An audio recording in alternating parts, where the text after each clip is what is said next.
Hello students, हमने part second के अंदर ये पढ़ा था कि किस प्रकार हम जो कंपनी है वो अपने पैसे मंगवा सकती है, किस प्रकार मांगों में किन किश्तों में मंगवा सकती है। तो आज हम उससे आगे पार्ट थर्ड में पढ़ेंगे कि कंपनी किस प्रकार इनका अकाउंटिंग ट्रीटमेंट करती है। ये जो कंपनी की जो ये प्रोसेस है ना, इसका अकाउंटिंग ट्रीटमेंट इसकी आत्मा कहलाता है। कंपनी या यूं कह दीजिए कि अकाउंटेंसी का पूरा नियम कुछ इस तरीके से बना हुआ है कि हर चीज अपने आप ऑटोमेटिकली अपने रास्ते जाती है और जाकर एक जगह अपने को निष्कर्ष देती है। उसी तरह से अब एप्लीकेशन अलॉटमेंट फर्स्ट कॉल और सेकंड कॉल का जो अकाउंटिंग एंट्रीज होंगी, जो जर्नल एंट्रीज होंगी, ये अपने आप कंपनी के अकाउंट्स को कंप्लीट करने के लिए खुद आगे बढ़ती जाएंगी। कैसे, ये हम इस चैप्टर में सीखेंगे, इस पार्ट में सीखेंगे। हमने देखा कंपनी सबसे पहले एप्लीकेशन मंगवाती है। मैं यहां से स्टार्ट कर रही हूं आप लोगों को बताना। एप्लीकेशन आवेदन होता है, इसके लिए एक बहुत अच्छी प्रोसेस अपनाती है कंपनी। सबसे पहले कंपनी का एक व्यक्ति होता है, वो बैंक में सबसे पहले एक निविदा जारी करी जाती है कि ये फलाना कंपनी है या कोई भी कंपनी जिसका नाम XYZ ABC लिमिटेड कोई भी हो, ये मार्केट में अपने अंश जारी कर रही है। तो इसके लिए सबसे पहले सूचना प्रसारित की जाती है और फिर एक बैंक में खाता खुलवाया जाता है जहां पर इसके अंशों के आवेदन पत्र होते हैं। निर्धारित प्रारूप में होते हैं ये फॉर्म। जो भी व्यक्ति इस कंपनी का अंशधारी बनना चाहता है वो निर्धारित प्रारूप में फॉर्म को फिल करके बैंक में जमा कराता है और एप्लीकेशंस की मनी दे देता है। अब ये किसी भी रूप में हो सकती है। मैं आपको बता दूं कि मान लीजिए अगर 100 रुपए का अंश है, हम एक एग्जाम्पल से चलेंगे 100 रुपए का अंश है, तो इसके अंदर एक नियम है कि एप्लीकेशन मनी इस पूरी मनी का 20% से कम नहीं हो सकती। यानी कि आवेदन पर कंपनी को कम से कम 20 रुपए मांगना अनिवार्य है। एप्लीकेशन मनी फुल अंकित मूल्य के 20% से कम नहीं हो सकती। तो 100 रुपए का अगर अंश है तो उसका 20% यानी 20 रुपए आप एप्लीकेशन पर लेना अनिवार्य है। उसके बाद किसी भी फॉर्म में हो सकती है, आप कंपनी चाहे तो बराबर भी ले सकती है, 25 या 20 यहाँ ले लिया, 30 यहाँ, 25 रुपए, फिर 25 रुपए, किसी भी फॉर्म में कंपनी अपना पैसा ले सकती है, लेकिन एप्लीकेशन पे उसको कम से कम 20% लेना अनिवार्य है।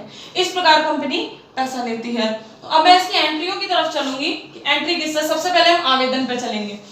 मैंने आपको पिछले पार्ट में ये बताया था कि एप्लीकेशन ही एक वो ऐसी फॉर्म है जहां पर पैसा पहले आता है और बाकी प्रोसेस जो है वो बाद में की जाती है। तो देखिए एप्लीकेशंस के लिए एंट्रियां, क्योंकि अब पहले पैसा आ रहा है तो हम एंट्रियां यहाँ इस तरीके से शुरू करेंगे। एप्लीकेशन की पूरी जो फॉर्म है, हर किस्त की 2 एंट्रियां होंगी, पैसा प्राप्त करने की और पैसा मांगने की 2 एंट्रियां होंगी।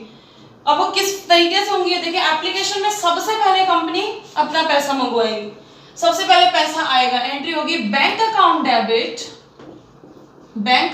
Debit to equity share. अब जरूरी नहीं है ये इक्विटी भी हो, प्रेफरेंस भी हो सकता है।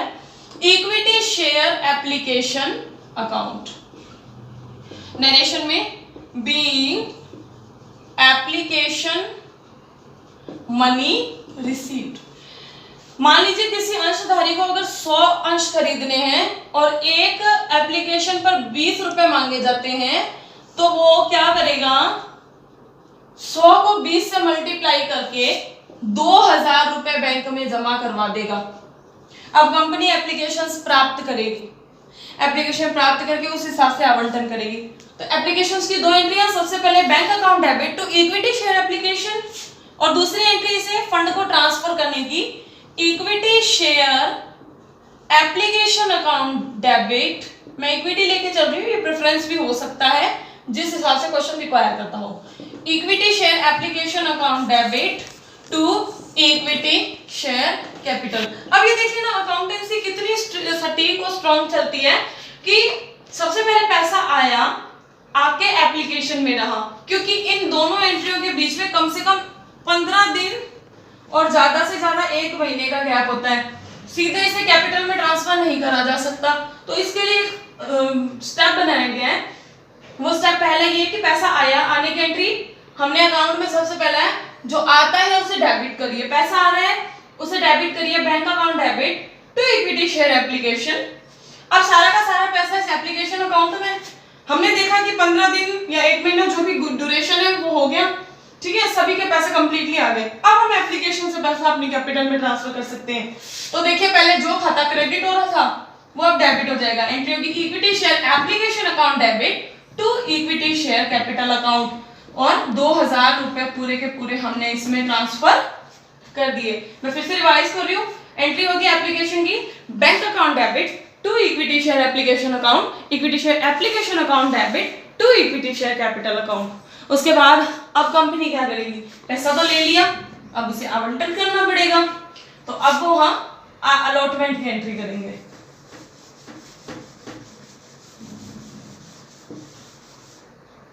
तो अलॉटमेंट की एंट्री, पिछले जो एग्जांपल में हमने कहा था 30 रुपए थे हम अलॉटमेंट मांगेंगे।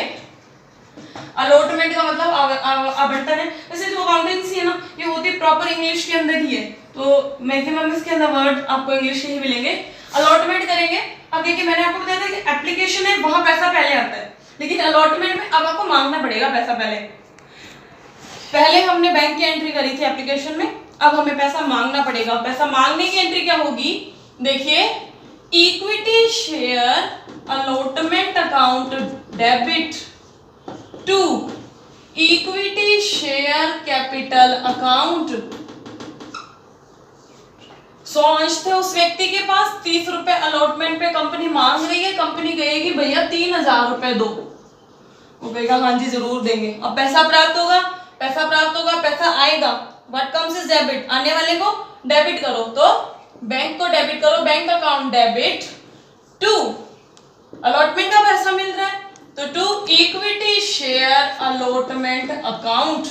भैया पैसा आया और हमने उसको कैपिटल में ट्रांसफर कर लिया, हमने इसको आगे ट्रांसफर कर दिया। सबसे पहले पैसा मांगा गया equity share allotment account debit to equity share capital account, bank account debit to equity share allotment. हमने देखा कि एप्लीकेशन वाले टाइम ये एंट्री ऊपर थी और ये एंट्री नीचे थी, क्योंकि तब पैसा पहले आ रहा था।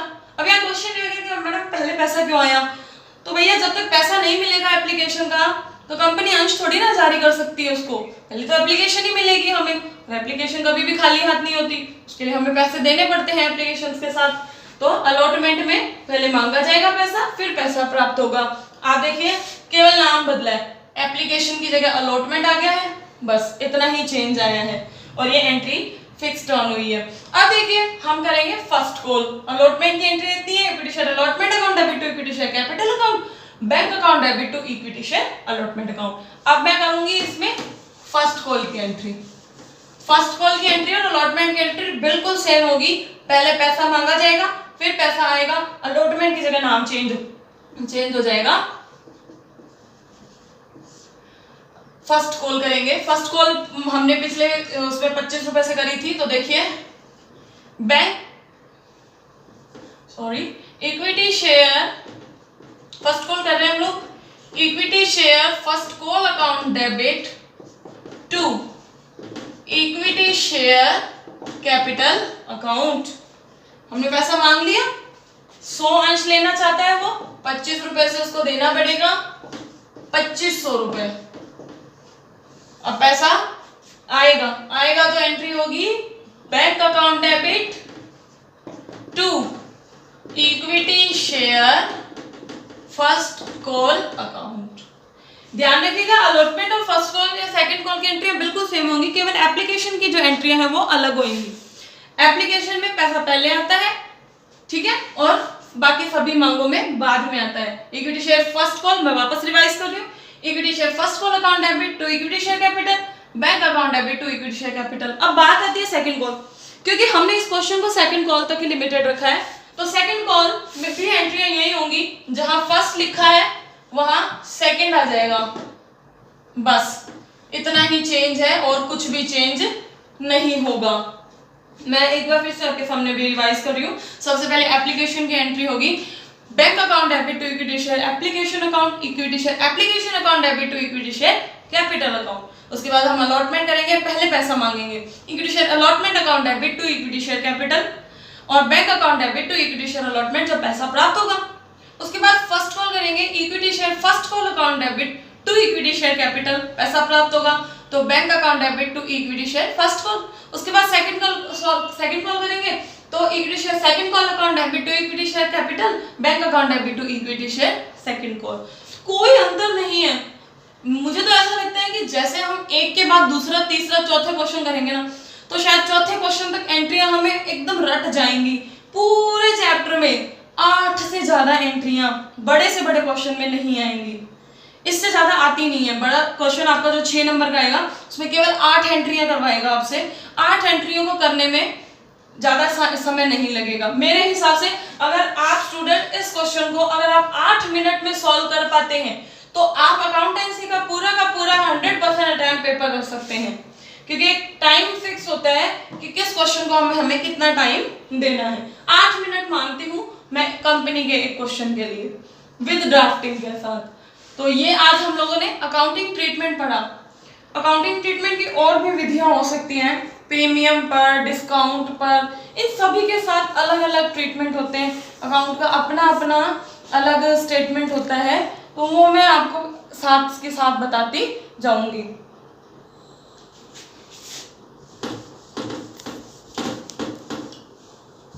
प्रीमियम और डिस्काउंट समझ लेते हैं इसको क्या होता है।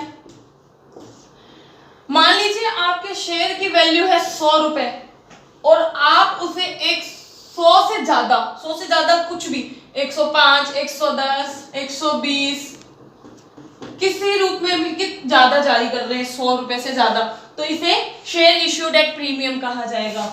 उसके बाद आता है एट पार। अगर 100 रुपए अंकित मूल्य वाला शेयर 100 रुपए में जारी किया जाए तो उसे एट पार कहा